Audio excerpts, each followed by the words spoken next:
berenang-renang dalam lautan darah, tenggelam. Minum sampai buncit perutnya, muntah, tenggelam lagi. Ketika akan berusaha keluar, dilempar ke dalam lagi. Siapa mereka itu? Hai Jibril.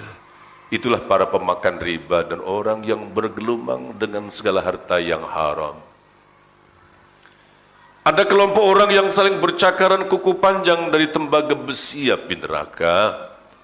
Terkelupas kulitnya, selepas dicakar kembali pulih seperti sedia kala. Begitu seterusnya. Siapa mereka, hai Jibril?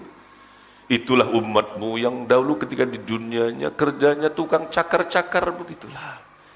Tak berbaik, jiran dengan sebelahnya pun sesama jiran tak bertegur sapa, tak baik. Begitulah nanti akan disiksa. Ada orang yang lidahnya terjulur panjang, bau busuk bernanah. Siapa mereka itu, hai Jibril? Itulah para pengumpat, orang yang suka ghibah, mengata, mencari aib, menceritakan kesalahan orang lain.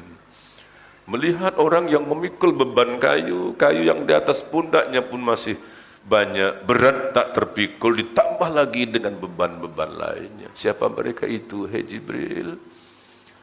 Jibril mengatakan itulah umatmu yang gila kuasa. Berebut sungguh untuk jawatan, padahal jawatan yang ada pun belum dapat ditunaikan tanggung jawabnya. Jawatan lagi. Seperti itulah nanti dia akan disiksa oleh Allah. Linuriyahu min ayatina. Tuan-tuan balik. Tadi sedih berangkat ya. Sedih, sesak.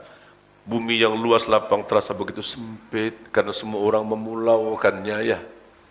Sekarang pulang lapang, selepas bertemu dengan Allah, melihat segala ayat-ayat yang ada di alam malakut, di alam jabarut, lapang hati Rasulullah SAW. Balik sampai di Mekah sebelum waktu subuh, Nabi sedang duduk-duduk, datanglah Abu Jahal. Hei Muhammad, pagi-pagi begini, duduk termenung sendiri, ada suatu berita penting yang hendak engkau sampaikan kah? Iya, katanya, saya baru balik dari Isra dan Mi'raj.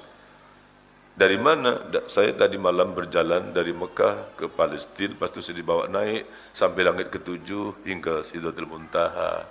Semalam kamu berangkat, belum subuh ini kamu sudah turun. Iya, betul lah hai Muhammad, engkau betul-betul gila. Lalu manusia ketika itu terbagi menjadi 3 golongan. Ada yang sejak dari pertama memang tak percaya, bertambah tidak percaya. Ada yang pernah percaya, tapi kemudian ragu dan murtad. Ada yang tetap percaya. Dan ini hanya seorang saja. Itulah Abu Bakar As-Siddiq. Kalau Muhammad yang bercerita, jangankan dia kata semalam, semenit pun aku percaya juga. Tuan-tuan dan puan-puan yang dirahmati oleh Allah, itulah tadi latar belakang terjadinya peristiwa Isra dan Mi'raj, dan secara ringkas tentang perjalanan itu dari Masjidil Haram ke Masjidil Aqsa, apa yang diperoleh, apa yang didapat, dan apa yang dilihat. Tersimpul itu di dalam surat apa tadi? Surah Al-Isra ayat yang pertama terakhir. Innahu huwas samiul basir. Allah menutup firman-Nya. Sesungguhnya Allah Maha mendengar lagi Maha melihat.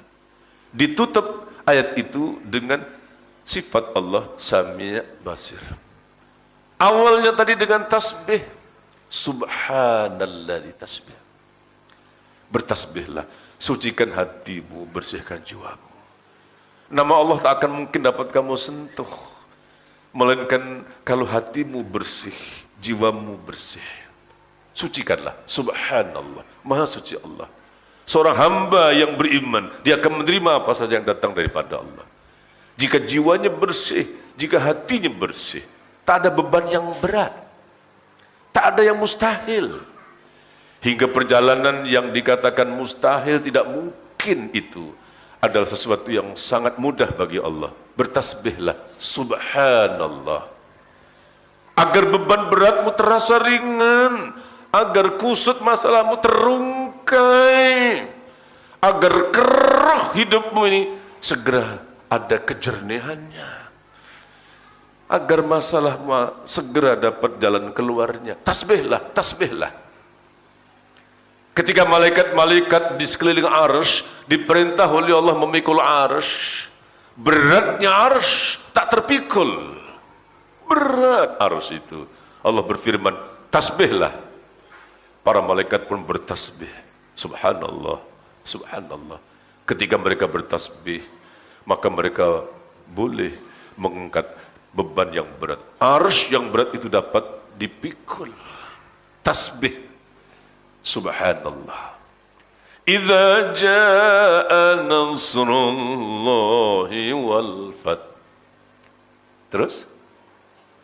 Wa ra'aitan nasa yadkhuluna fi dinillahi afwaja. Sambung.